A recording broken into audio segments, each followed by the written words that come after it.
At the table, so my panelists can feel free to do whatever they want. But to introduce them, I thought I would stand up to capture your attention. I'm Ilan Berman. I'm the Senior Vice President of the American Foreign Policy Council. This is I find a really interesting, if not ultimate, then penultimate discussion about national identity and about Ukraine's progress or relative regress, because there couldn't be a better time to have this conversation, because as we've seen over the last couple of months, Ukraine as a national project and as a national identity is at an inflection point. We've had I would say, a shot across the bow for a lot of people who work in Washington, a lot of people who follow Ukrainian politics. The overwhelming election of Volodymyr Zelensky as president left no doubt that Ukrainians themselves have very different conceptions about what's going right and what's going wrong in the country and what's needed to fix it. Not so dissimilar from the political earthquakes that we've seen here in the United States over the last couple of years, and arguably we're about to see again. So it's a good time to talk about Ukrainian national identity, how far we've come, how far we still have to go, and along the four parameters that are laid out in the program, whether or not we are further away or closer to a sense of common history, a sense of common culture, a sense of common future, and the ability overwhelmingly to forge unity among all the disparate factions in the Ukrainian body politic to see if we can achieve those first three objectives. So, without further ado, I'm going to get out of the way. I'm going to let the real experts speak.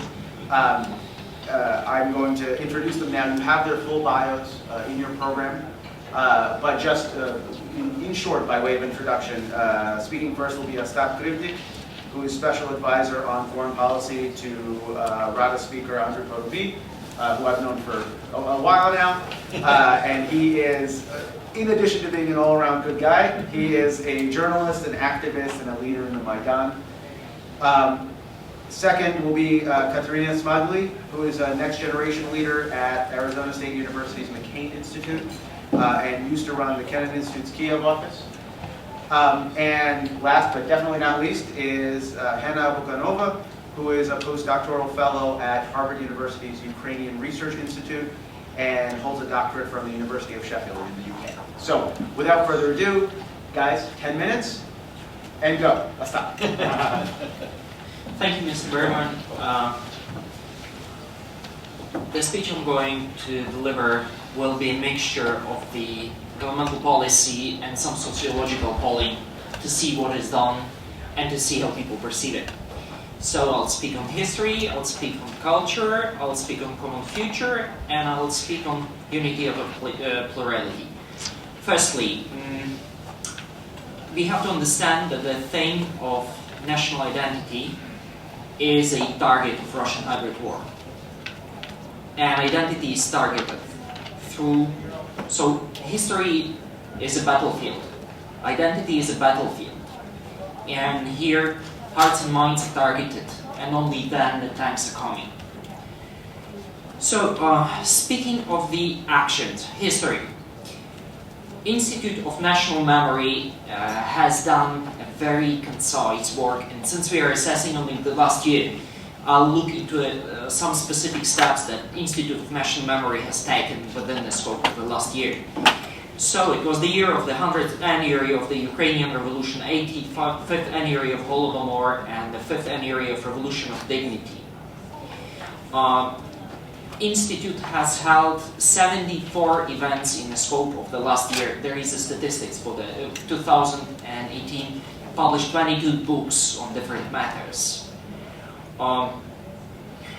One of an interesting features was the oversight of the anti-totalitarian policy. So 55 local governments had to do 42 renamings and remove 77 totalitarian monuments. Well, 12 were renamed and 7 were removed. So as you see, enforcement still doesn't really work, but at least the mapping is there. and there is 4 investigations, one of which is turned into a criminal case for using of the totalitarian symbols, and those are figures for 2018. Speaking of rating group research, one of the factors that shows how cohesive is the joint vision of history. How many people consider Holodomor as a genocide? The digits for 2018 is 79%, with West as 92%, Center as 83%, South as 69%, and East at 67%. So you see the minimum figure of 2/3. This means actually national consensus. On core historical figures, Ukrainians are the most supportive of Bogdan Khmelnytsky, 73%, and Mikhailo Hrushevsky, which is 68%. Mazepa gets 53%, which is a lot, I believe.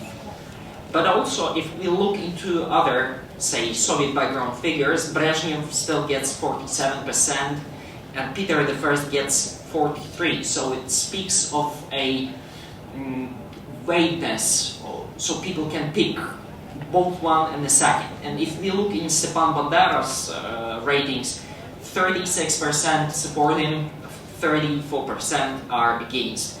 But say on Lenin, it's 25% positive and 52% negative. On culture, there were 2 core events in that dimension. The language law, which was signed by President Poroshenko on May 15th, 2019. If we refer to the polling, in January 2019, as a part of the electoral polling, 64% of Ukrainians support Ukrainian as the single state language of the country. Another 19% say that in some of the regions, Russian can be a regional official language, and only 15%, 15% support the state bilingual position for Russia. Second big event that happened last year was the creation of the United Autocephalous Church and giving of Tomos. As of January 2019, 51% of Ukrainians supported that, 21% was against, and 20% didn't really perceive it.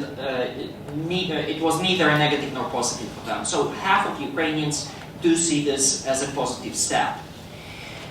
There were a couple of more legislative acts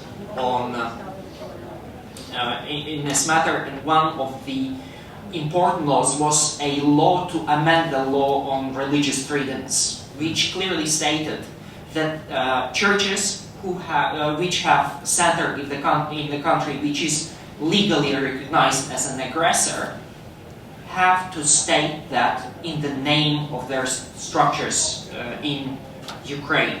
So in the environment of hybrid warfare, this is, in my understanding, a necessary step. Common future.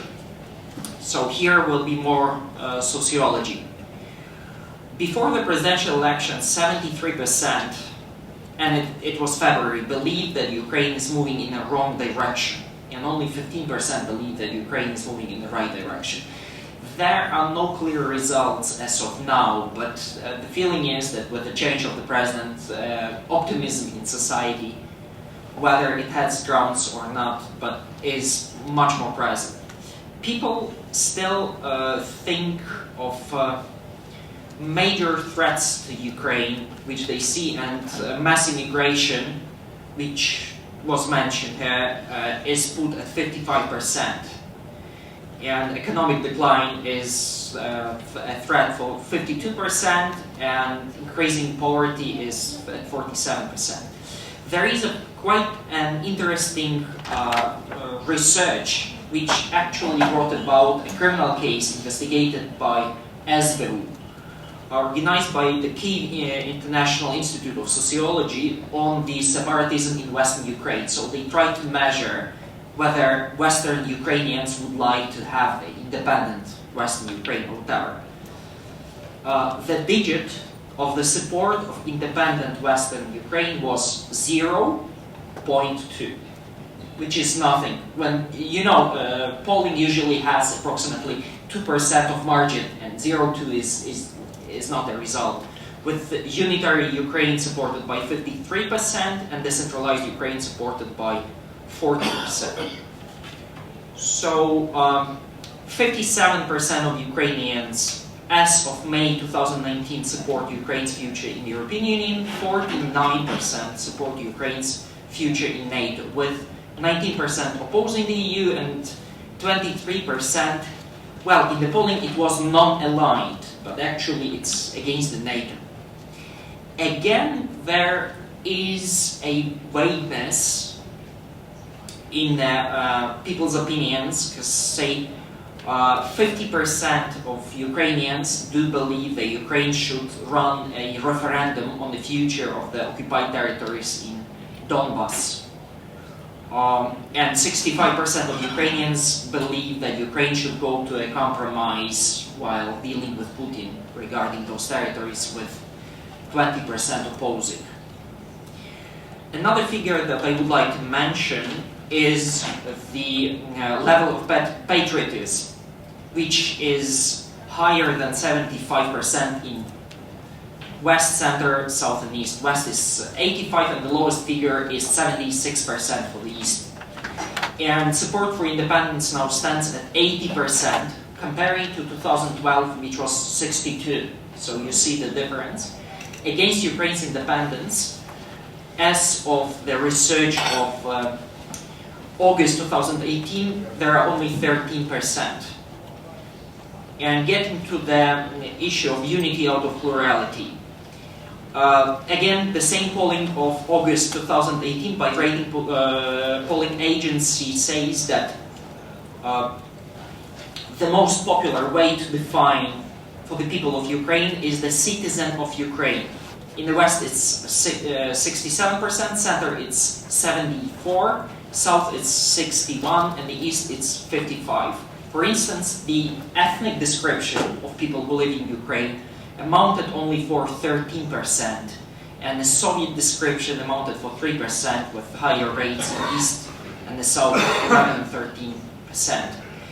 And I will finalize with the issue that was mentioned here regarding Ukraine's anti-Semitism. I looked into the Pew Research for 2018 on the question whether you would accept a Jew as a member of your family. And Ukraine has really the lowest rate in Europe, standing at 5%, and comparing to Russia, which is 14%, Poland, which is 18%, Romania, which is 22%, Greece 16%, and Armenia 32%. So my assessment on all of those categories would be, I think it's B+.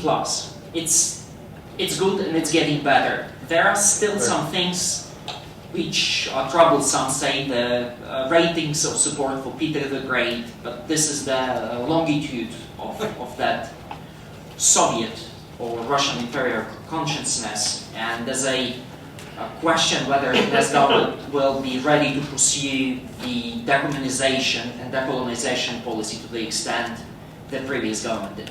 Thank you. Thank you.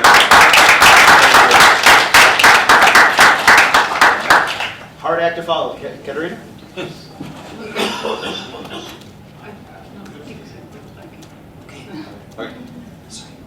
Thank you very much. I always feel that it's a big shame that the panels on Ukraine's culture and identity are always put at the very bottom of the programs, at the conferences like this. And it is truly shameful, because I believe the issue of Ukraine's national identity should be considered a priority after conferences like this, because, as Ostap rightly said, it is a matter of the hybrid warfare with Russia, and Ukraine's history features strongly in all Russia's toxic messages against Ukraine. But nevertheless, there is a very little understanding in the West, and I believe in Ukraine also we have not too many experts who understand, how Ukraine's culture has been reformed in the last 5 years. If we look at these issues deeply, we'll understand why it takes so long for Ukraine to reform in general. Because if you look at the sphere of culture, you understand that there are no oligarchic interests there. It is a sphere that is simply run by professionals, and it is indeed a deeply puzzling question. Why does it take Ukraine so long to reform the ministry, which is void of basically corruption, vested interests, and which should be very easy to reform? So it's a big puzzling question to me. With the start of the election campaign, all politicians who now run for parliament try to demonstrate the achievements that they had in the past. And the only person who mentions culture, when he appeals to Ukraine's electorate, is Prime Minister Groysman, who put on his electoral ticket culture minister Nishuk, and who tweeted, I believe, just a few days ago, that culture is alpha and omega of our existence, our memory, our pride, the water that gives strength to all those people who fight for Ukraine. And although Prime Minister Groysman may believe that he had achieved something in the sphere of cultural reform, I would discourage him strongly and say that unfortunately his government and President Poroshenko's administration have done very little to guarantee dramatic modernization and breakthrough from old cultural institutions that Ukraine basically inherited from the Soviet period. Since we're discussing identity here, I would like to draw your attention to the very recent book which was published by Ukraine's public intellectual Mykola Revchuk, whom I believe is the best expert in the issues of Ukraine's identity. This book is titled Overcoming the Ambivalence, where he argues that Ukraine remains a deeply divided society still, that there are basically two competing Ukrainian identities present, and although both groups believe that they are patriots of Ukraine, they have absolutely different understanding of Ukraine's history, the role that is played of Ukrainian language. They have very different cultural preferences and the vision of Ukraine's future.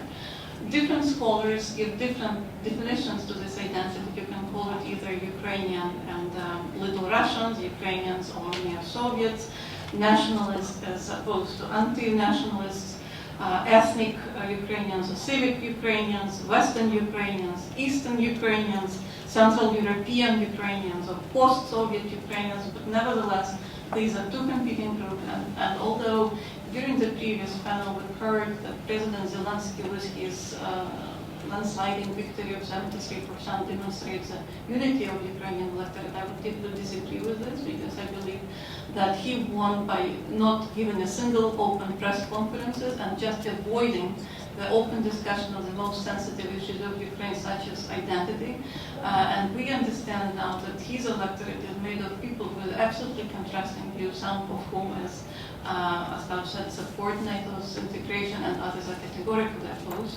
Others believe that Ukraine's place in the West, and others believe that Ukraine should look for more cultural and economic ties with an Russian Federation.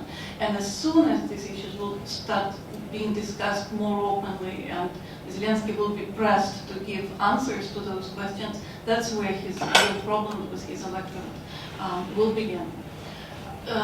In his study, Dr. Revchuk says that the only way Ukraine can overcome this ambivalence, this dichotomy of its identity, is by building democratically governed institutions, especially in the sphere of cultural management, historical memory, etc. And although the attempts have been made to create these institutions over the last 5 years, they are still in a very kind of a beginning stage. Let me illustrate my point by mentioning that the government has established a new institution, which is called the Cultural Fund, which is expected to provide the transparent administration of grants to civil society organizations. It has received a substantial budget of $7.5 billion, and during the very first call of application from Ukraine civil society organizations, museums, libraries, They have received 700 applications, which demonstrates the vibrancy of Ukraine's cultural sphere. They supported almost 300 applications, but the criticism of this foundation was that the chairwoman, was President Poroshenko's wife. And some civil society organizations claimed that the foundation was used in the very last years of Poroshenko's presidency as a political tool to boost his popularity among the electorate, especially those organizations, cultural institutions in Ukraine, which are deeply dependent on state funding. The government has finally realized that, especially in a situation of disinformation and hybrid warfare, Ukraine urgently needs to establish its own soft power institutions. So modeled on the Fulbright program, the British Council, Goethe Institute, the government established the Ukrainian Institute, which is subordinated to the Ministry of Foreign Affairs, but it is still slightly independent, not fully controlled by the ministry. To government's credit, I should say that the competition, the appointment of its director was fully transparent. There was an independent commission established. The person who is now in charge is Mr. Volodymyr Sheyko. He is a former staffer of the British Council, but unfortunately, although he was appointed a year ago, we have not seen a single serious project that his institution has implemented. We have not seen any Ukraine Days in Washington run by the Ukrainian Institute, for example. Nothing of this sort has been organized in Vienna, Paris, London, you name it.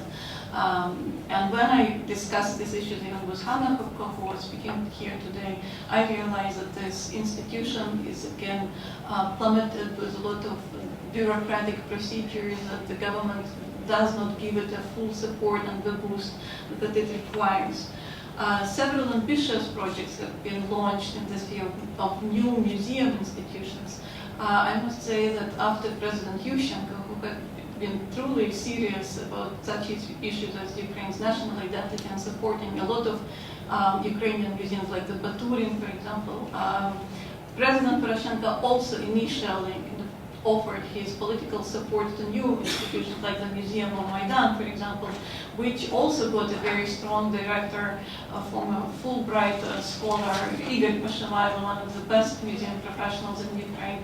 But although this museum was established 2 years ago, the government ran public competition and has identified the company that produced the best architectural design, the company that will be able to build the actual museum. The museum is not there simply because there are some, behind the doors deals with the Kyiv Municipal Council, which cannot sign the paper to allocate the land. There are some investigations that are still going on in the territory where the museum has been placed, and there are simply suspicions that the government is dragging its feet on pushing for this project forward. We have the Babin Yar Memorial Museum, the ongoing project, which is still kind of stuck nowhere. We had, as Ostap said, been planning to celebrate the centennial of Ukraine's revolution of 1917, but Vladimir Petrovich gave an interview yesterday where he said that the government has not been providing him with full support of this project, and this is again a shame because we had so much to demonstrate here, to really demonstrate to the Ukrainian society the continuation of this tradition of independence, that Ukraine has not started in 1991. Its history of independence is much longer. What about Zelensky and what kind of humanitarian policy we can expect from him? Well, a lot of people are pretty much worried that he doesn't so far nominated or at least presented his person in charge of humanitarian policy. During the election campaign, there was a person called Alexander Kateryna who claimed that he would be an advisor to President-elect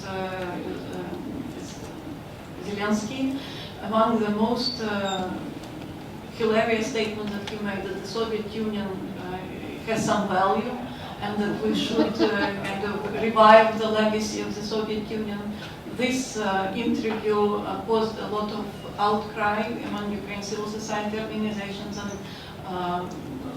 luckily, Zelensky decided to distance himself from Mr. Karybin and not kind of even put him on any electoral ticket of his administration, etc. But nevertheless, there are some other indicators that Mr. President Zelensky's team doesn't understand fully what kind of issues they are facing. Even the fact that he proposed to hold his inauguration on the day of May 19th, which is in Ukraine known to be the day of inauguration of victims of political repressions, demonstrate that he has not given a full thought. He doesn't even understand that on certain days you cannot hold events of this sort.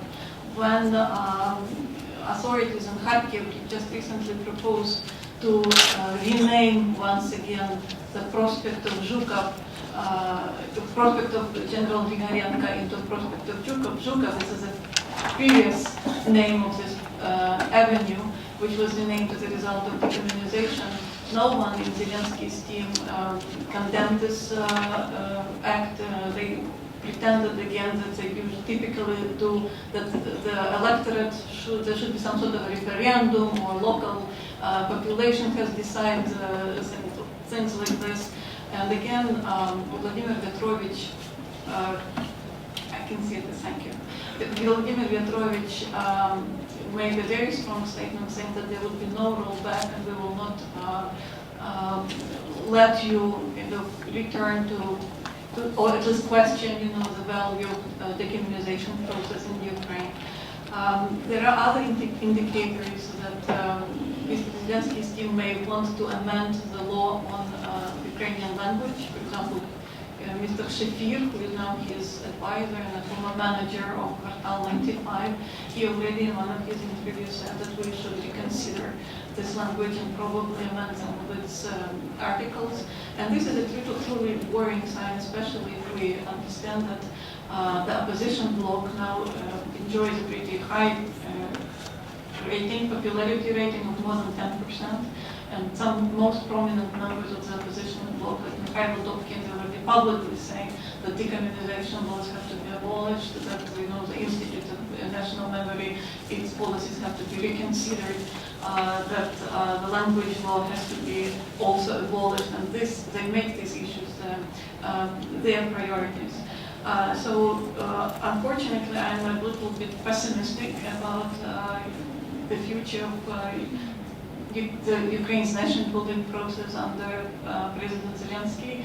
I'm afraid that he would be a kind of a wishy-washy president who will always avoid those difficult issues. And by the way, his chief of his presidential administration, Bogdan, has already said that we want to avoid all issues that divide our society, but basically there are certain issues, as we've heard already, that Ukrainians deeply care about, and the big challenges, of course, for any president is how to kind of bridge the gap between those groups, those antagonistic groups, and it would indeed be very interesting to see who would be in charge of the humanitarian policy in the new government that they formed after either snap elections or regular elections, which will take place either in July or in October. Thank you. Thank you, Kateryna. One more request. As a professor, what's the grade? Poroshenko and No, the state, as we look at the landscape right now, sort of, what's the grade? By the way, David Kramer's admonition that it could be an incomplete, I think absolutely stands. We can say incomplete or absent from class or whatever. Never attended. I would say it's work in progress. Okay, incomplete. Incomplete. All right. Well, thank you very much, Hanna. Are you gonna? Okay, perfect. You have to click the link.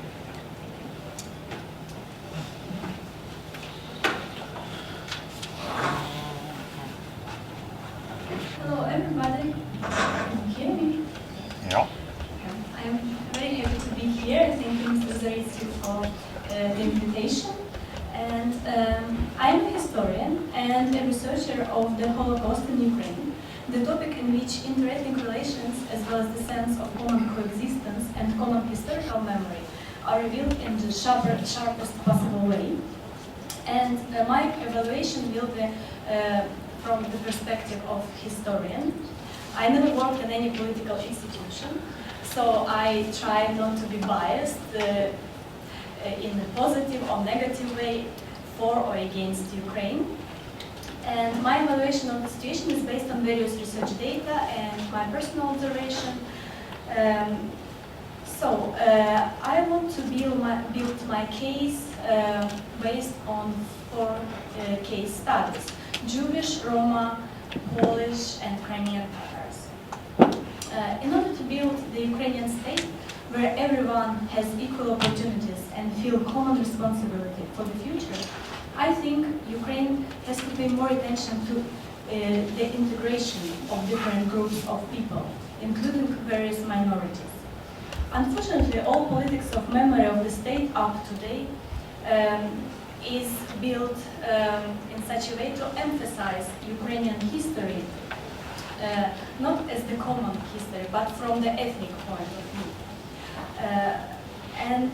Such a view neglects inclusion into Ukrainian history of histories and cultures of many other people.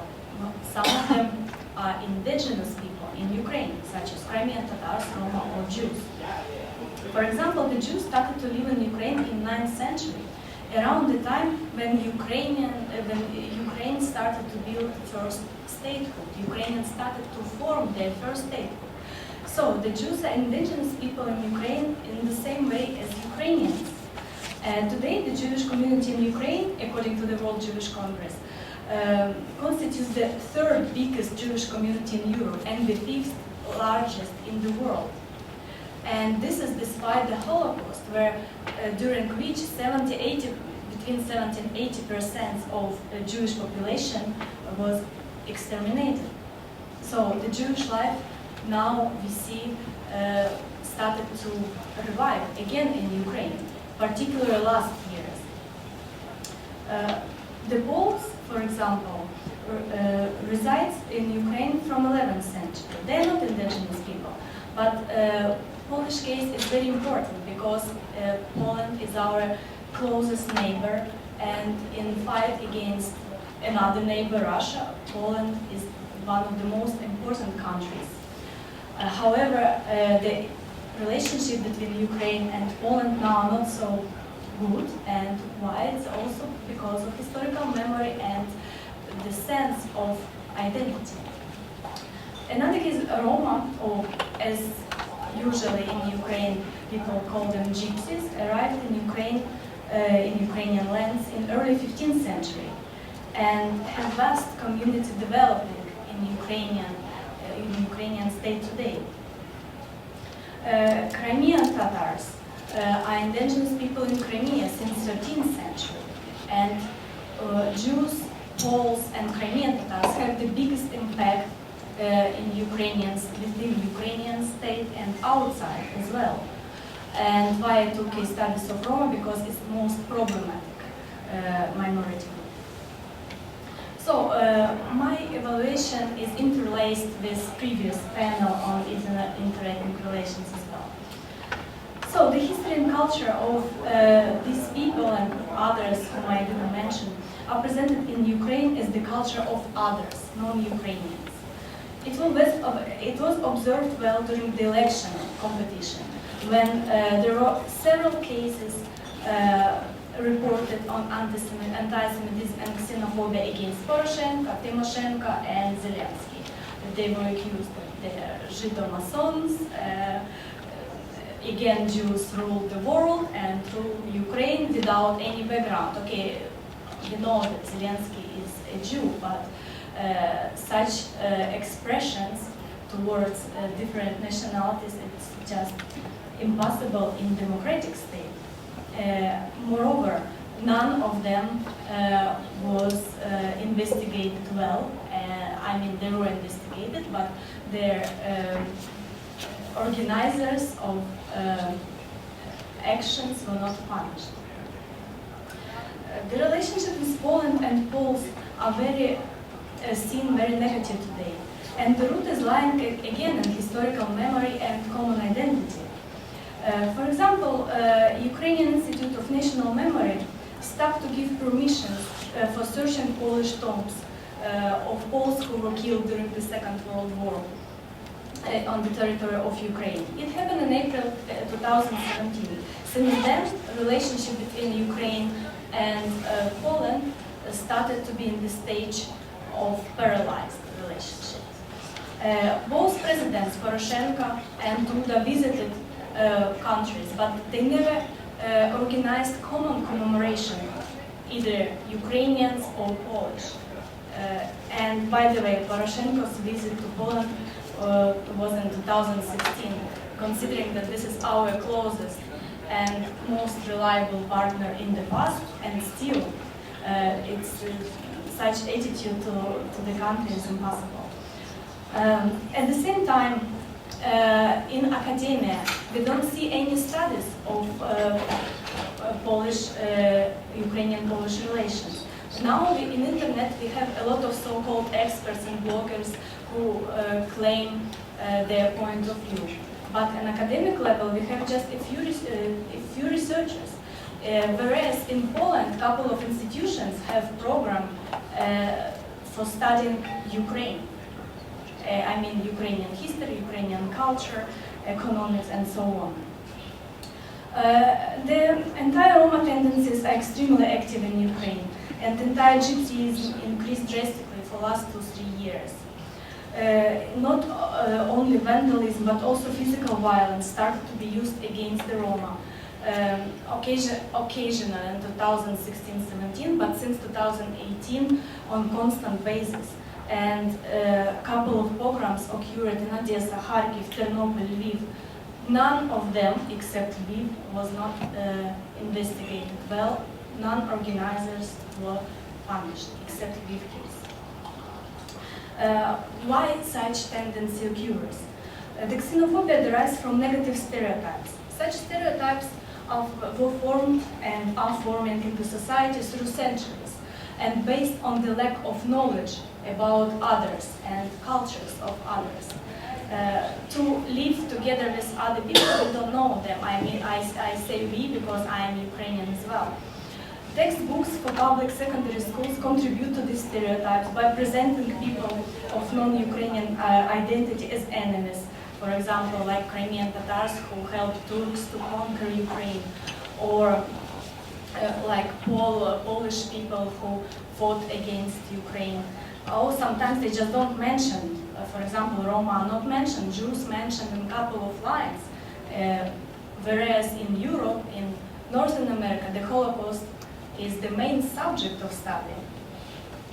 The same situation is in institutions, unfortunately, except Ukrainian Catholic Institute, which has a Jewish program, and Kyiv Mohyla Academy, which has recently, a couple of years ago, established Judaica program.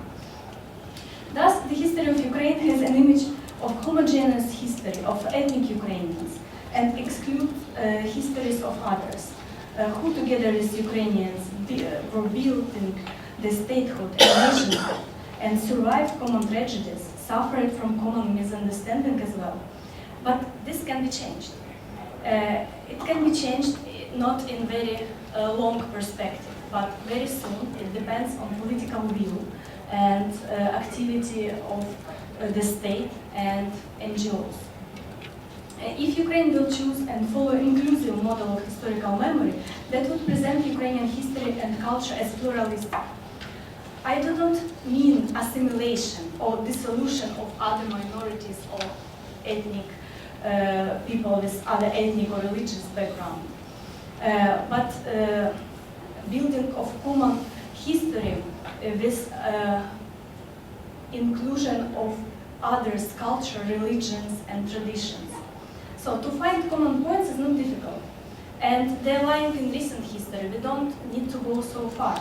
For instance, the Volhynian tragedy can be researched and commemorated together.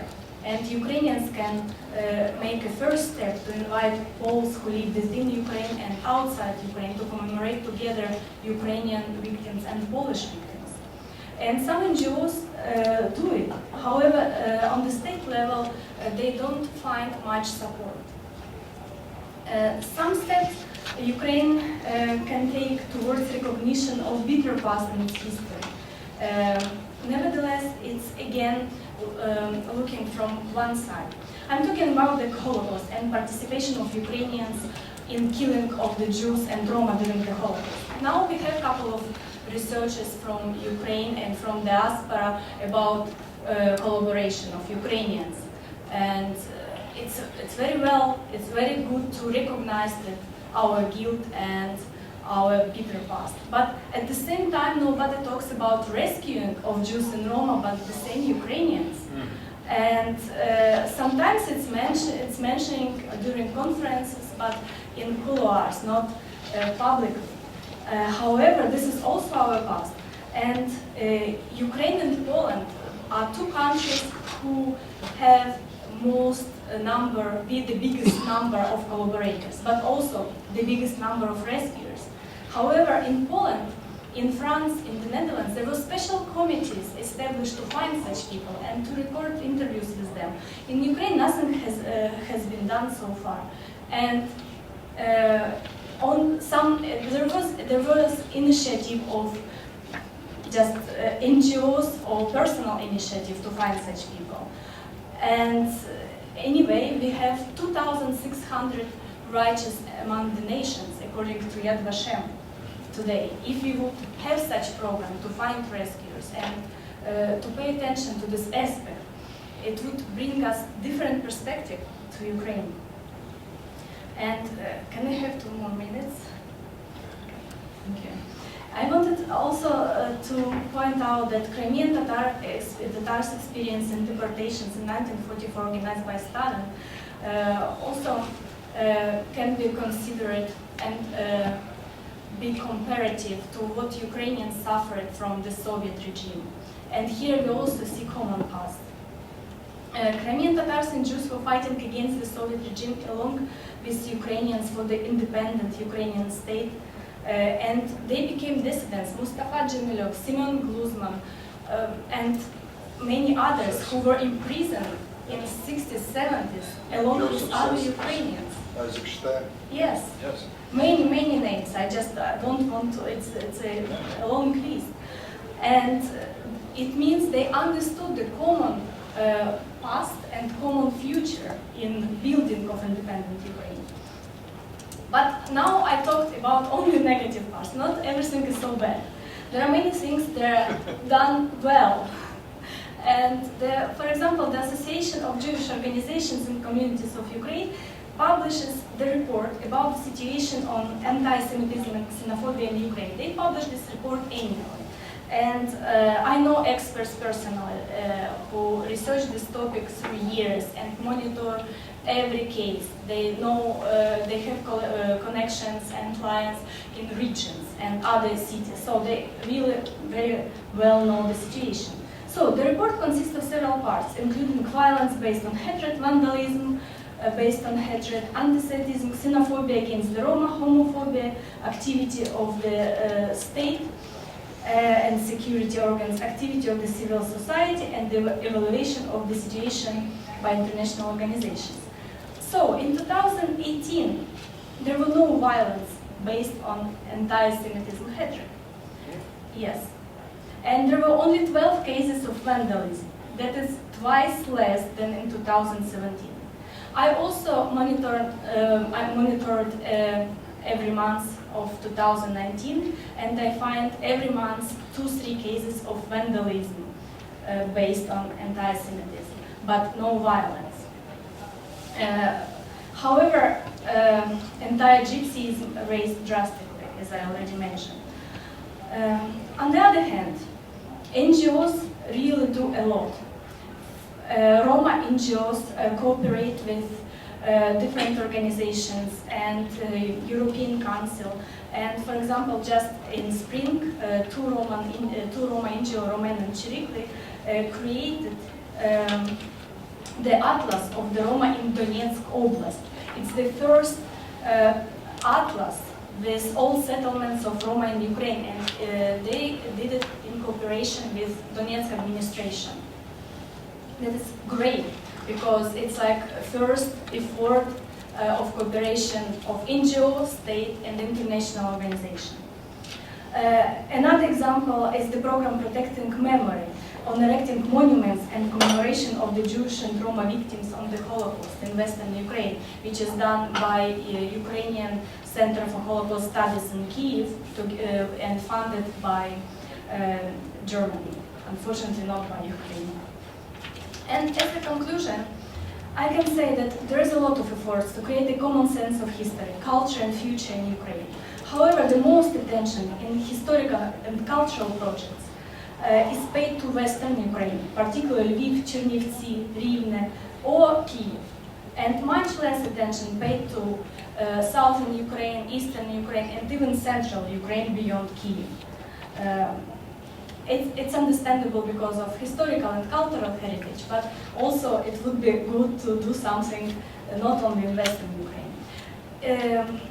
Also, I would like to mention that the war with Russia united people in Ukraine. It's a very contradictory statement, but it happened in this way, when again people of different identities like Crimean, Tatars, Jews, Polish and others fight together against the common enemy, contribute materially against the common enemy, and lose their lives.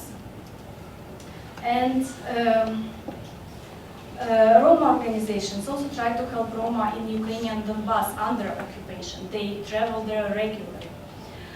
So I would like to mention and emphasize that minorities, not only which I mentioned, but others, they have common sense of history and common sense of culture and common Ukrainian identity. The question if Ukrainians can make the step and can be aware of this common history.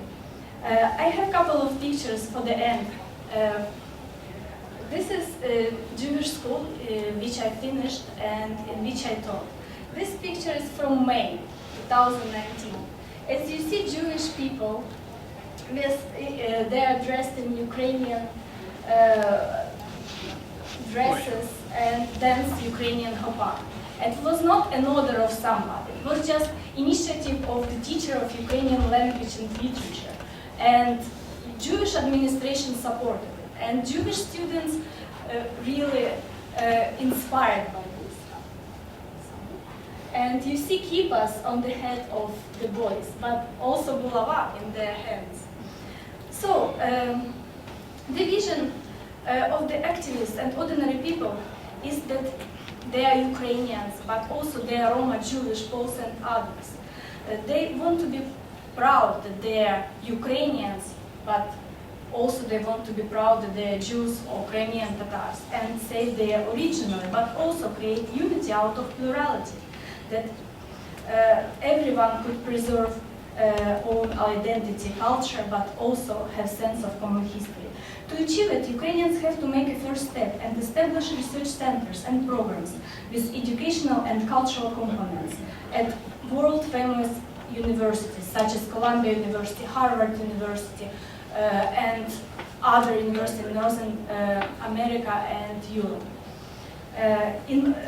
If it will be done, it will enforce a vision of common past for accessing the common future. Such centers, for example, Ukrainian Judaica or Ukrainian Polomika, would focus on the positive part of common history and try to overcome hard and tragic past. And first step already has been done in Ukrainian Crimean Tatar initiative at Harvard. And I wish that such programs would exist in other universities and really have influence with cultural, educational, and research components.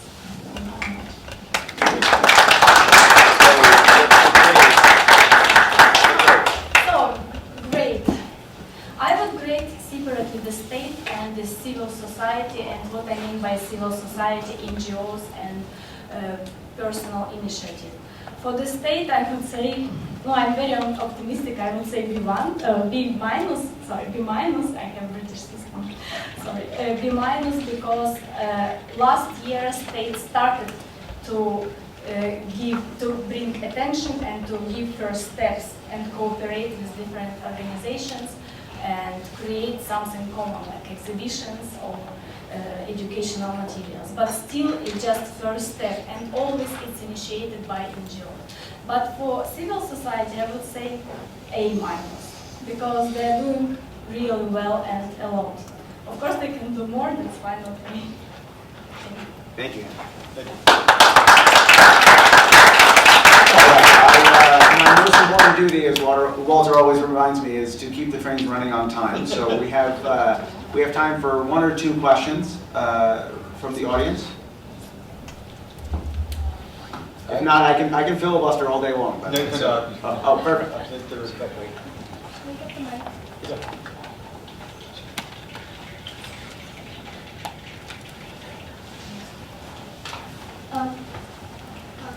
Thank you for coming. My question was, what can be done to aid unite Ukrainian national identity, and like specifically cleansing Ukrainian history and ideals of Soviet influence? And would it be beneficial to pass legislation to unite and sort of influence historical and cultural ideas in schools and media towards one all-encompassing Ukrainian identity? So this is a good idea. Why don't we take a couple and we'll unite the answers. And my question is a little bit of a piggyback. Do you believe there's any way that Americans anywhere, whether they are Ukrainian, whether they are not Ukrainian, can also help establish this Ukrainian identity? Perfect. Why don't we just go down the line? Oh, you go. Yeah. Thank you for the questions. Well, the process of work with the identity never stops. It's a bicycle, you have to ride it. And today there was a phrase which was repeated and repeated again. You cannot take what you have for granted. So it's an over time continuing work. And even with our today becoming history, say the revolution of dignity has become history. Well, but it's been a couple of years ago, but it's already history, and we have to firstly remember that systematically, and secondly, well, shape it so the next generations also have some understanding of what happened, why we were there, what we did, what we didn't achieve, what mistakes that we made. On cleaning Soviet identity, there are 2 things. Decommunization is on the way, and of course, there is no Hitler Street in Jerusalem, so there should be no Lenin Street in Ukrainian city.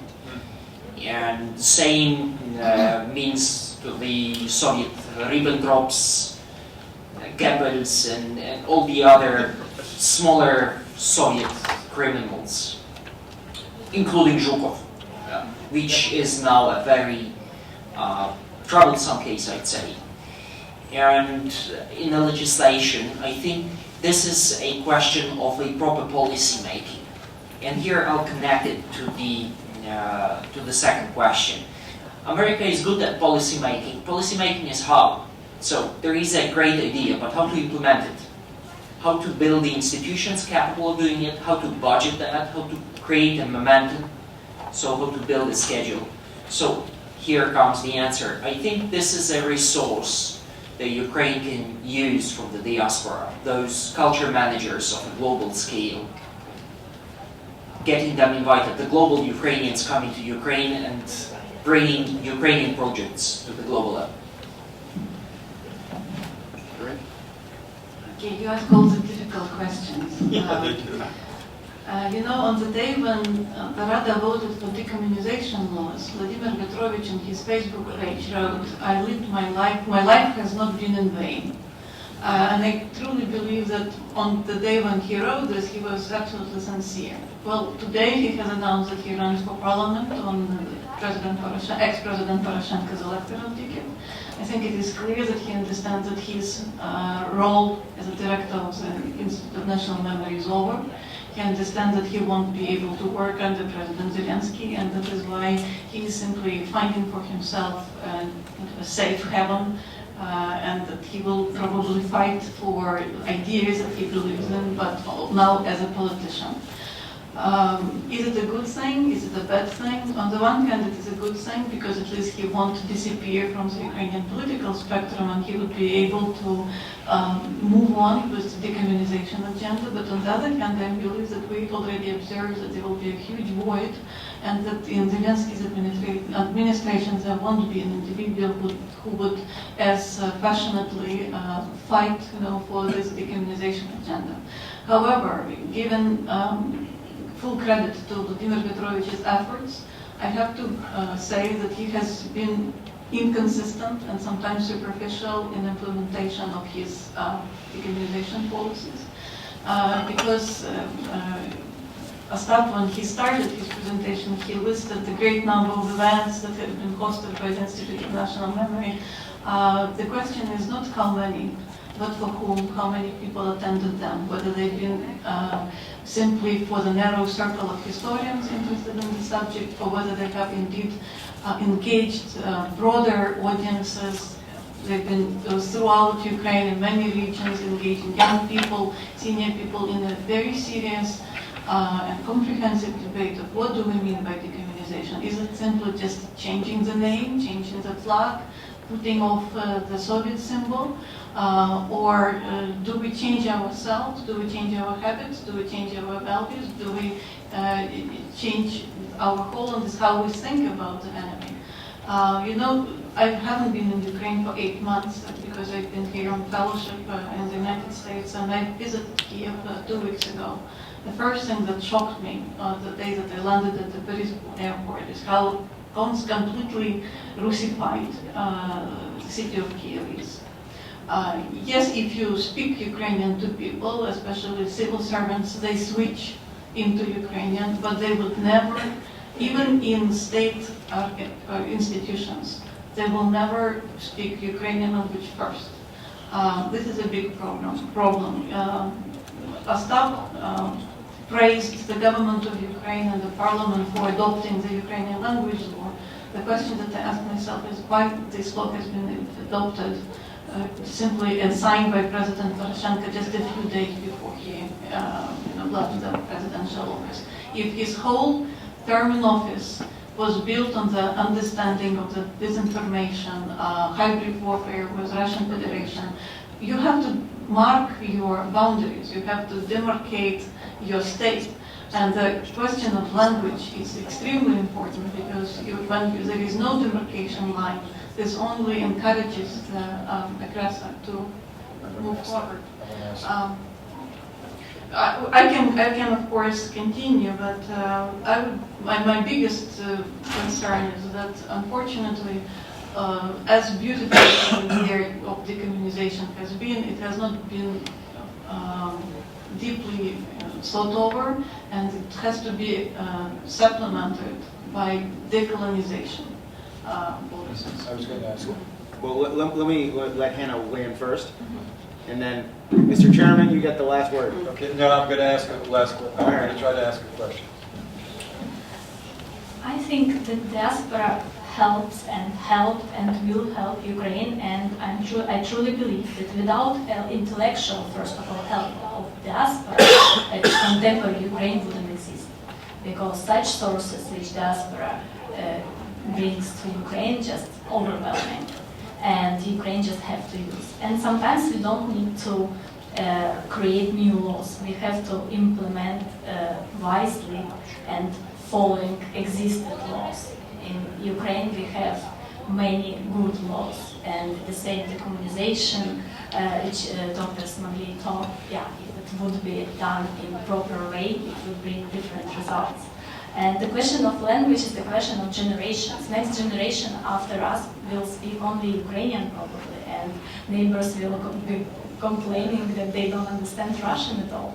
So I don't see the problem of language, because people bilingualistic. They know Ukrainian, they know Russian, and Western Ukraine, they know Polish, and the more languages you know, the better, I think. So. I was going to ask, believe it or not, you both touched, both Kateryna and Hanna, you touched those questions. Two things. Sartre once said that you can create, he was an existentialist who didn't believe you could do it from the inside, value system, but he says external pressure.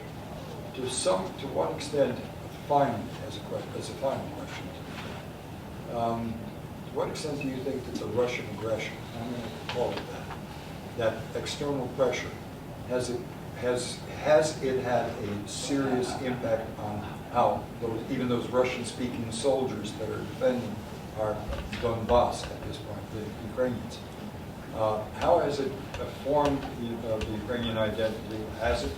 And second, the other side of it is, has Ukraine matured enough to know that 1/3 of its population exists abroad? And is it like the Jews and the Irish who can understand that their populations abroad are as valuable? In fact, the Waltz have understood a long time ago. They had a president in the 1990s, came out of the diaspora. Do you believe that Ukraine has finally matured enough or gone through a process enough to believe that diaspora can really do what Anya just said it can do? Is that possible? I'd like to shortly yes, sir. answer. Actually, It's okay if you didn't ask the question, just to Hanna and Kateryna. There was a story told to me by a friend. He met a commander of the Special Operations Unit, a completely person of Russian culture, who was fighting at Donbass, and who spoke to him in a rather interesting manner. And he said, "Now I understand Bandera. Now I understand Ukrainian. Now I understand UPA. They were called Nazis by the Soviet Union to the same extent as I am now called fighting for the Nazi government by the Russian propaganda." So those things really get through. And on Ukraine understanding the role of the diaspora, Ukraine will not be successful if it doesn't work with the diaspora, if it doesn't include the diaspora into its life cycle fully. I deeply believe that Ukrainian state should do more with diaspora and for diaspora. Imagine how would it multiply the opportunities of Ukrainian diaspora if Ukraine would allocate, say, $50 million for building Ukrainian cultural centers in the US. For Ukraine, it's a possible amount of money. It's not an impossible thing. State can do that. Private business, well, this is tricky, but for the state it is possible, and I believe we are obliged to do that at a specific point of time. Well, I fully agree, and I'm glad that Minister Kryvdyk has just came in, because he will certainly know more about how the diaspora relations are being managed at the Ukraine's foreign ministry. From what I've heard, there is a very low level of managerial capacity there, and that this area of responsibility is considerably underappreciated. I personally know from a good friend of mine, because Ostap raised the issue of Ukraine's cultural centers abroad. A friend of mine, Irina Pezent, is a director of the Ukrainian Institute in London, and she said that Ukrainian diaspora in the UK regularly collects money, supports Ukrainian cultural events in Britain. It is unclear why, in a situation where there is already a cultural center run by diaspora in London, the government of Ukraine still wants to open parallel institution, which also will be called Ukrainian Institute, simply because it will be under the authority of the newly established Ukrainian Institute. It demonstrates, in the opinion of many people, that the government is simply doesn't fully trust the diaspora, that Ukraine's government wants to control its agenda and its messaging. And it's a shame, because you have to build this partnership and be trustful and fully supportive of those people who want to help you.